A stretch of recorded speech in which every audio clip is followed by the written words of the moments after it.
welcome to the channel. My name's Roots McD and this is the third and final session on Henrik Freischlader's awesome blues, So Damn Cool, this time looking at the solo.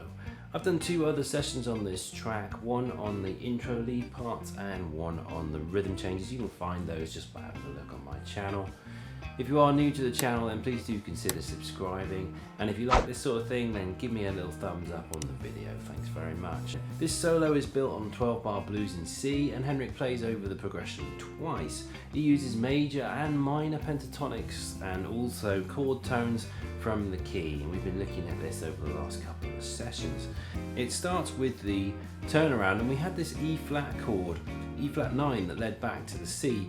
And it's there that the solo starts. That's where I've started the transcription anyway. So you've got these 4 beats of E flat, 1, 2, and then back to the C, and that's where my first lick comes in. So I've got to bend up a whole tone on the 13th fret of the high E string, down to 8 on the E, and then I've got a major 6th, which is the A note, which is fret 10 on the B string. 4, 1. There's a lot of use of major 6ths and major 2nds in this solo, so I will point them out when I come to those, because they're really cool and key for getting into this particular way of playing around a blues. We then have our first licks over the C chord, and it's all built from C7 arpeggio tones and also notes from the C major pentatonic scale. Here's the lick over the first bunch of the C chords. 2, 3, 4, 1.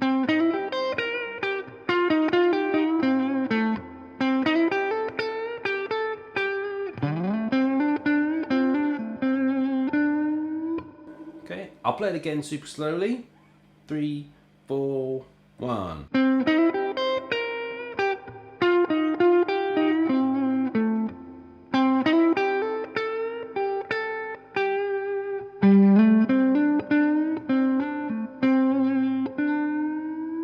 We then move to a answer to that first lick. So that first lick has ended. Ba ba ba ba ba na. Then plays the phrase up the octave.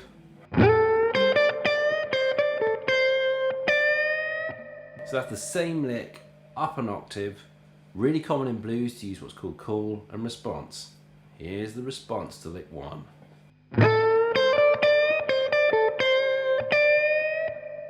We're now targeting the 4 chord, which is F, and it's quite common to make a point of emphasizing the E flat note here. In this key of C. E flat is the minor 3rd of C, but it's also happily the flat 7 of F, and it's quite common to do what Henrik does next. I'll play the lick and you can see what I mean.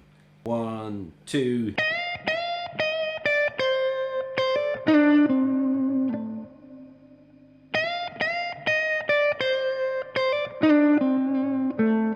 So that's targeted our F note.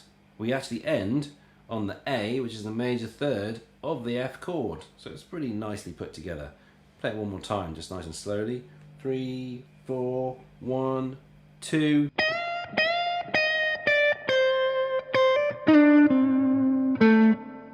This little move on the G string is quite common in this as well, where it slides down from the minor 3rd to the 2nd. And back to the C. Lovely, so you've got that. Moving into the 4 chord lick, and we're actually doing something not dissimilar to what we did in the intro. We're playing an F7 type lick and targeting the chord tones that are within that F9 chord. So it's this lick, 3, 4, 1.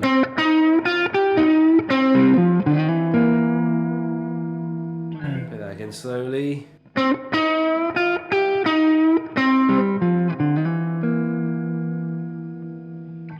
And then a little answer. Again. So the whole of the 4 chord.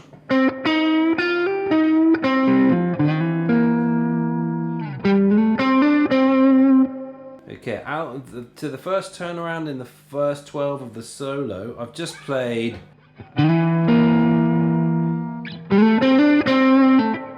I'll go back to like a C7 lick.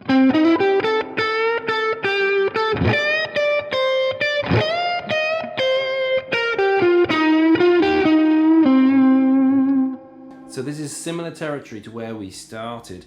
And again, I hope you can see I'm actually targeting and making a point of playing the seconds and the sixths from that major pentatonic scale.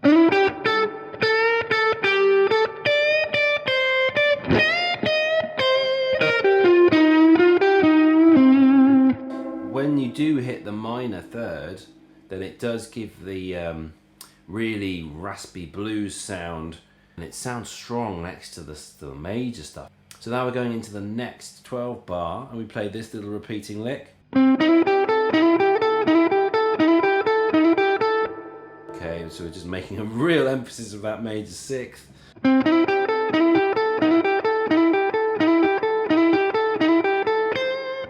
then hitting the C, the tonic. And then the next lick is this.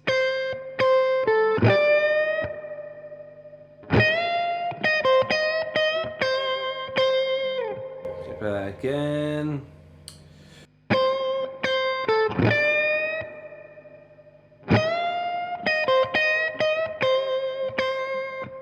Answer. Slower. Answer. Major sixth being targeted again, almost diminished. Beautiful. Here it is again, the answer. We then jump from the high C up to this high 13th fret, going to get a G note. So I was bending the 13th fret on the high E, upper tone, from a C. Let it down and then back up. Up to the high G, bending up to A.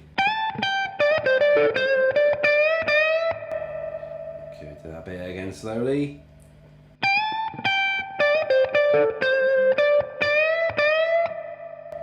Lots of tone wide bends in this one. Answer.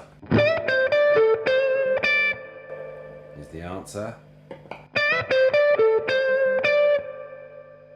Okay, we're going to the high C note here. So we're using octaves. I'm going to be at fret 17, and I'm going to go up to fret 20 on the high E string. So I've got 17, G20, high E.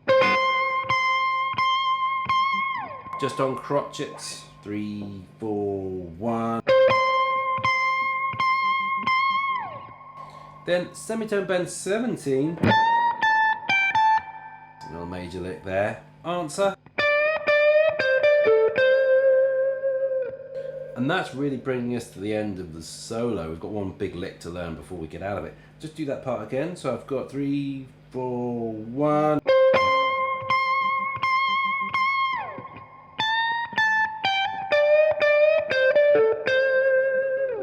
So that's all major pentatonic there. Okay, the big lick at the end, this is combining like the minor blues scale and some chromatic runs with the major notes that we've been playing, and he actually plays it in unison with the organ, which is a really cool touch. And this is the lick.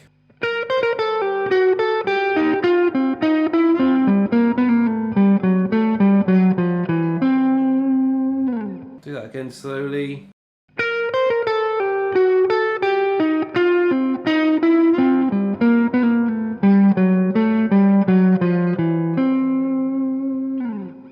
Up to speed, it's about this. 3, 4.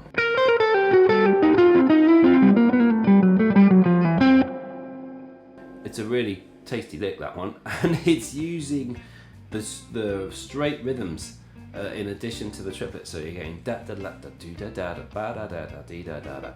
So all of those runs after you've done the first part.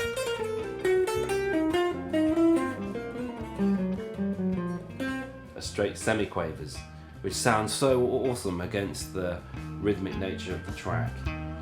Brilliant. And that brings us to the end of the solo.